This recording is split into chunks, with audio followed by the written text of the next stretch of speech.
মুক্তি আন্টিকে অ্যারেস্ট করলো কম্পাস। অখিলেশের ফোন ট্র্যাক করে এবং পুলিশের হাতে তুলে দিল।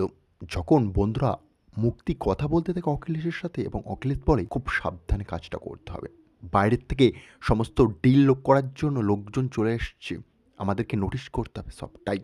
পেছন থেকেই কম্পাস তার শাশুড়ির সাথে হাত মিলিয়ে ট্রাকার দিয়ে সমস্ত কিছু শুনতে থাকে।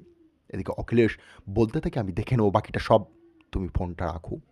তক্ষুনি কম্পাস এভিডেন্স নিয়ে চলে আসে পুলিশ স্টেশনে। বলে স্যার চলুন, আমার বাবাকে অ্যারেস্ট করে রেখেছে, তাকে ছাড়াতে হবে আপনাকে।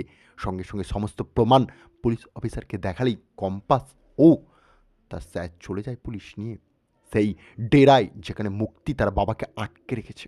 তার বাবা তার মেয়ের আওয়াজ শুনতে পেয়ে যায়, সে বুঝতে পারে তাকে বাঁচানোর জন্য কম্পাস আসছে।